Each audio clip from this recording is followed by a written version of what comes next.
And we're back now for the post-game coverage. GW fell to the Hurricanes today 59-50, but that final score a lot closer than what we thought it was going to be at halftime, a time when the outlook for this game was not so bright at all. Again, I'm Sean Grant, and joining me live from the Smith Center, once again, Cole Anchustegui. Cole, like we said, there were definitely some things at halftime they needed to adjust and to do differently in the second half, and they had made some positive strides in that second half. They cut that deficit. They were down 21 at some points in the first half, and really through much of the second half, they were only down by double digits, excuse me. So, Cole, what were some of those adjustments that you think GW made? Well, I think they decided to live at the rim instead of focusing on three-point shots and mid-range shots. They really tried to force the issue down low, and they got the ball into Patrick Steeves, got the ball into Arnaldo Toro, and they made sure that they were pushing the issue in the paint, and that's what led to their success later on in this game. Like we had said, Cole, they needed to find other ways to score outside of Jair Bolden. And at the beginning of that second half, it really looked like they found that in both Steeves and Toro. Definitely a great adjustment for them to have made against Miami. And it was something that Miami, a very good defense, struggled with for a time. But also, they needed to make some defensive adjustments. What do you think they changed on that side of the ball? Well, they pushed out their zone, which was good to see. So they made sure that they were guarding the perimeter well. And at times they would put two defenders on the ball handler. And that led Miami to force a lot of errant passes. And that actually contributed to some turnovers. And that's how defensively GW got back into this game and made sure that they were getting the ball back for their offense. Now, Miami's star player, Huell, he ended up with a double-double for the game. He had around 13 points, 12 rebounds. Very strong game for him. GW really didn't have much of an answer for him throughout the game. But like you said, it seems like they concentrated much more on taking away the paint in that second half. How do you think their physicality was after coming out of halftime? They played a lot more aggressive. It was definitely a much more physical half than the first. Jair Bolden actually got elbowed in the face and started bleeding from his lip. He was going so hard in the paint and making sure that the rim was protected, and that trickled down to everybody. So it was very physical, put bodies on bodies, slid well, and guarded the paint extremely well, in my opinion. Now, so certainly some positives to build off of going forward, Cole. Definitely some strides even within that half that we saw from them. GW always does end up playing well against tough competition, so definitely some good things to take away for the games to come. But I think one of the greatest negatives that we need to highlight from this game was the play of Jair Bolden. Once again, he shot very poorly from the field. He was GW's leading scorer for the game with 13 points, but he shot 5 of 16 from the floor, so chucking up a ton of shots, really with nothing going in. To quote Joel Embiid last night talking about his beef with Russell Westbrook, Embiid said if he could shoot the ball 33 times a game like Russ did, then he would put up a ton of points. And I think that's kind of something that we've come to see from Bolden so far this year, is that he forces up a ton of shots, and in situations where he really should be looking to make another pass. There was a point there in that second half where we were on a run, we were down by 8 points, and we had some momentum on our side, and we had a fast break. If we'd gotten a good possession out of that turnover and scored some points, we could have cut the lead of Miami down to 6.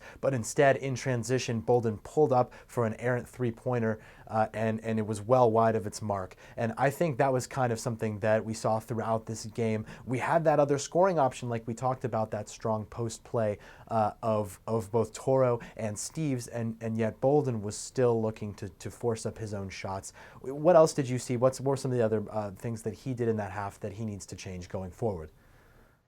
Well, I think he was just selfish with the ball. That was really the turning point of the game. Like you said, had he made a good possession out of that transition game, we would have probably cut the lead to 5 or maybe even 4. And that would have really allowed us to get back in the game. He only had 3 assists, and like you said, 5 of 16, 13 points. Listen, you can be a volume scorer, but if you're not getting the ball around to your other teammates, it's unacceptable, and that's not going to cut it going forward for GW, especially against competition like the number 6 team in the country. So things need for Bolden, and that's one of the things that we've kind of been stressing on throughout this year, and it just hasn't clicked with him.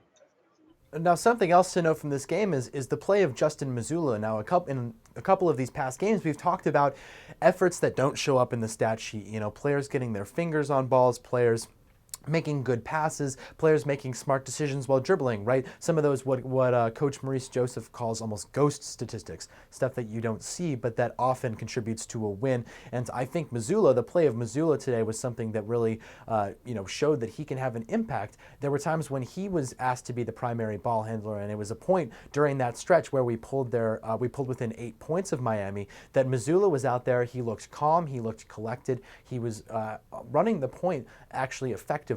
And so I think this is something the Colonials need to look at going forward and say, if Jair wants to score like that, he wants to shoot the ball 16, 20 times a game, then maybe let's give Mazzulla some more playing time. Now, it's tough because you want to work in Terry Nolan Jr. as well, but giving Mazzulla an increased playing time and allowing him to facilitate the offense, right? Because that should be Bolden's job. Bolden should be the one facilitating, and when you've got other guys like Toro and Steve scoring, that's what Bolden should assume his role to be, is the facilitator. But if you're going to have Mazzulla step up and do that, then maybe that's an adjustment Coach Maurice Joseph can make going forward, and really, to try and iron out that offense to make sure it runs more smoothly. Cole, what did you see out of Mazzulla in that half? Well, like you said, he was just all over the ball in the ways that you don't see.